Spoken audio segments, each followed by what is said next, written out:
Welcome back to Baby Elias's stories.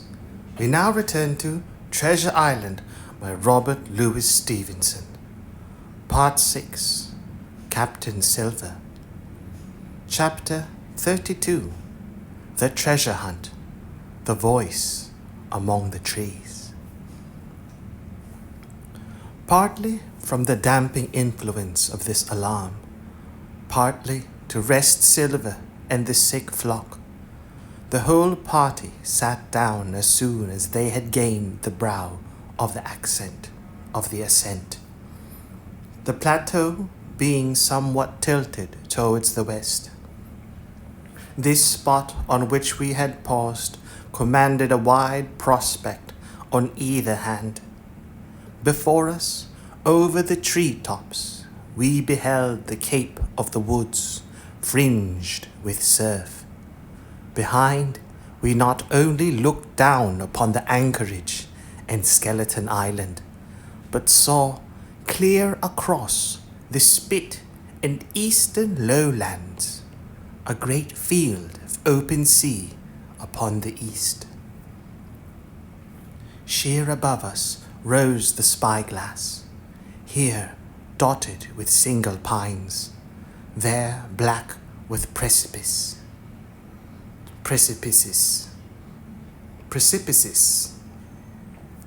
There was no sound but that of the distant breakers, mounting from all round, and the chirp of countless insects in the brush. Not a man, not a sail upon the sea. The very largeness of the view increased the sense of solitude. Silver, as he sat, took certain bearings with his compass. "There are 3 tall trees," said he, "about in the right line from Skeleton Island. Spyglass shoulder, I take it, means that lower point there. It's child's play to find the stuff now. I've half a mind to dine first." "I don't feel sharp," growled Morgan. "Think you know Flint? I think it has done me." "Ah, well, my son, you praise your stars he's dead," said Silver. "He was an ugly devil," cried a third pirate with a shudder.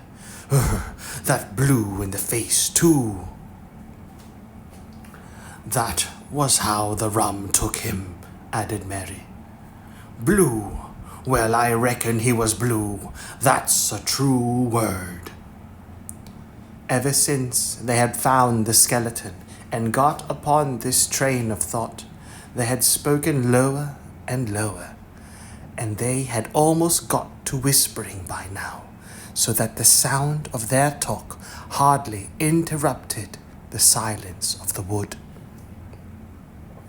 All of a sudden, out of the middle of the trees in front of us, a thin, high, trembling voice struck up the well-known air and words. "15 men on the dead man's chest, yo-ho-ho, and a bottle of rum." I never have seen men more dreadfully affected than the pirates. The color went from their 6 faces like enchantment. Some leaped to their feet, some clawed hold of others. Morgan grovelled on the ground. "It's Flint, by—" cried Mary. The song had stopped as suddenly as it began, broken off, you would have said, in the middle of a note, as though someone had laid his hand upon the singer's mouth. Coming through the clear, sunny atmosphere among the green tree-tops, I thought it had sounded airily and sweetly, and the effect on my companions was the stranger. "Come," said Silver, struggling with his ashen lips to get the word out. "This won't do. Stand by to go about. This is a rum start, and I can't name the voice, but it's someone skylarking, someone that's flesh and blood, and you may lay to that." His courage had come back as he spoke, and some of the colour to his face along with it. Already the others had begun to lend an ear to this encouragement and were coming a little to themselves, when the same voice broke out again, not this time singing, but in a faint distant hail that echoed yet fainter among the clefts of the spyglass. "Darby McGraw," it wailed, for that is the word that best describes the sound. "Darby McGraw, Darby McGraw." Again and again and again, and then rising a little higher, and with an oath that I leave out, "Fetch aft the rum, Darby." The buccaneers remained rooted to the ground, their eyes starting from their heads. Long after the voice had died away, they still stared in silence, dreadfully before them. "That fixes it," gasped one. "Let's go." "They was his last words," moaned Morgan. "His last words above board." Dick had his Bible out and was praying volubly. He had been well brought up, had Dick, before he came to sea and fell among bad companions. Still, Silver was unconquered. I could hear his teeth rattle in his head, but he had not yet surrendered. "Nobody in this here island ever heard of Darby," he muttered. "Not one but us that's here." And then, making a great effort, "Shipmates," he cried, "I'm here to get that stuff, and I'll not be beat by man nor devil. I never was feared of Flint in his life, and by the powers I'll face him dead. There's 700,000 pound not a quarter of a mile from here. When did ever a gentleman o' fortune show his turn to that much dollars for a boozy old seaman with a blue mug, and him dead too?" But there was no sign of reawakening courage in his followers, rather indeed of growing terror at the irreverence of his words. "Belay there, John," said Mary. "Don't you cross a spirit." And the rest were all too terrified to reply. They would have run away severally had they dared, but fear kept them together, and kept them close by John, as if his daring helped them. He, on his part, had pretty well fought his weakness down. "Spirit? Well, maybe," he said, "but there's one thing not clear to me. There was an echo. Now, no man ever seen a spirit with a shadow. Well then, what's he doing with an echo to him? I should like to know. That ain't in nature, surely." This argument seemed weak enough to me, but you can never tell what will affect the superstitious, and to my wonder, George Merry was greatly relieved. "Well, that's so," he said. "You've a head upon your shoulders, John, and no mistake. 'Bout shipmates, this here crew is on a wrong tack, I do believe. And come to think on it, it was like Flint's voice, I grant you, but not just so clear away like it after all. It was like somebody else's voice now, it was like her. By the powers, Ben Gunn!" roared Silver. "Aye, so it were," cried Morgan, springing on his knees. "Ben Gunn it were."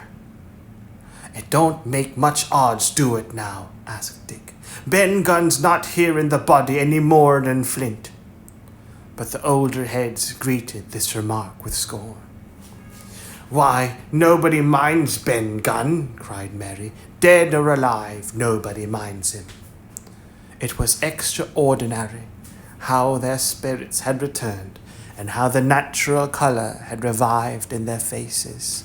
Soon they were chatting together, with intervals of listening, and not long after, hearing no further sound, they shouldered the tools and set forth again. Mary, walking first with Silver's compass to keep them on the right line with Skeleton Island. He had said the truth. Dead or alive, nobody minded Ben Gunn. Dick alone still held his Bible and looked around him as he went with fearful glances. But he found no sympathy, and Silver even joked him on his precautions. "I told you," said he, "I told you you had split your Bible. I told you you had spoiled your Bible.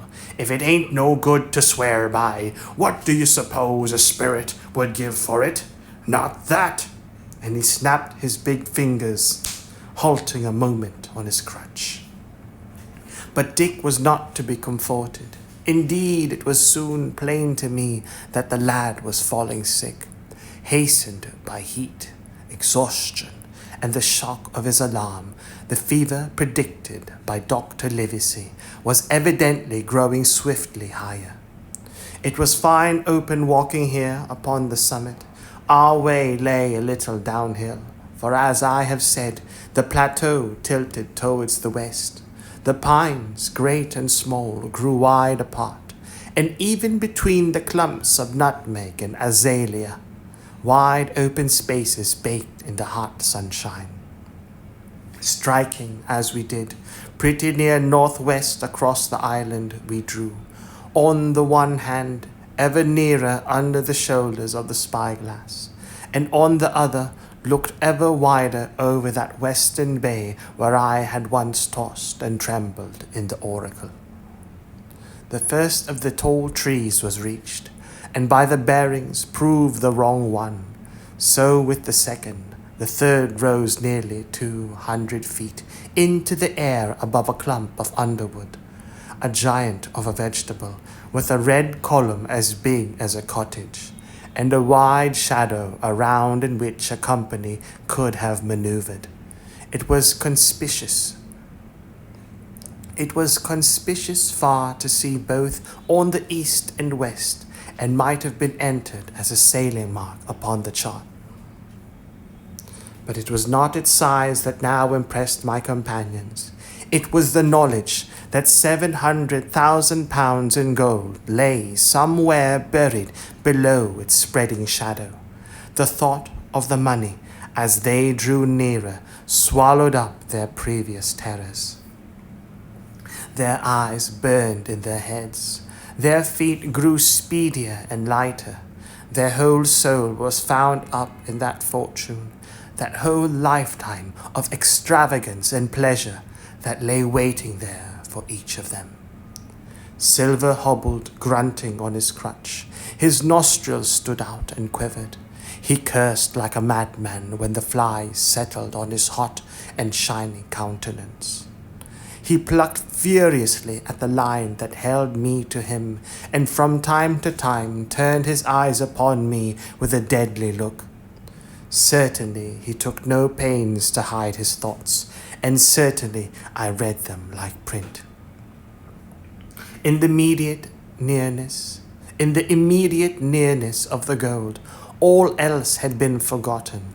His promise and the doctor's warning were both things of the past, and I could not doubt that he hoped to seize upon the treasure, find and board the Hispaniola under cover of night, cut every honest throat about the island, and sail away as he had at first intended, laden with crimes and riches. Shaken as I was with these alarms, it was hard for me to keep up with the rapid pace of the treasure hunters. Now and again I stumbled, and it was then that Silver plucked so roughly at the rope and launched at me his murderous glances. Dick, who had dropped behind us and now brought up the rear, was babbling to himself both prayers and curses as his fever kept rising. This also added to my wretchedness, and to crown all, I was haunted by the thought of the tragedy that had once been acted on that plateau, when that ungodly buccaneer with the blue face, he who died at Savannah, singing and shouting for drink, had there with his own hand cut down 6 accomplices. This grove that was now so peaceful must then have rung with cries, I thought, and even with the thought I could believe I heard it ringing still. We were now at the margin of the thicket. "Huzzah, mates, all together!" shouted Mary, and the foremost broke into a run. And suddenly, not 10 yards further, we beheld them stop. A low cry arose. Silver doubled his pace, digging away with the foot of his crutch like one possessed, and next moment he and I had come also to a dead halt. Before us was a great excavation, not very recent, for the sides had fallen in and grass had sprouted on the bottom. In this were the shaft of a pick broken in two and the boards of several packing cases strewn around. On one of these boards I saw branded with a hot iron the name Walrus, the name of Flint's ship. All was clear to probation. The cachet had been found and rifled. The £700,000 were gone.